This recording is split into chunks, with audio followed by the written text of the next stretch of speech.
கோயம்புத்தூர் மாவட்டம் சூலூர் பகுதியில் திமுக தொண்டர்களும் நிர்வாகிகளும் மகிழ்ச்சியில் கொண்டாட்டம்.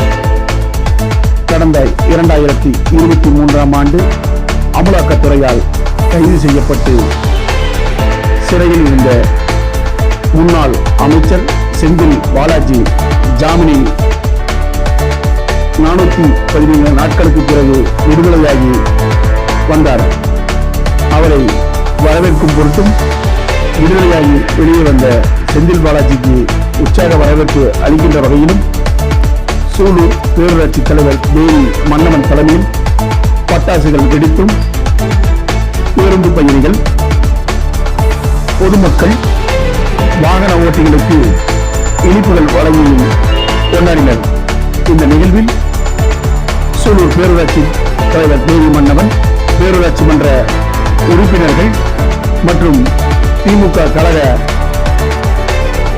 தொண்டர்கள் திரளாக கலந்து கொண்டு தங்கள் மகிழ்ச்சியை வெளிப்படுத்தினர்.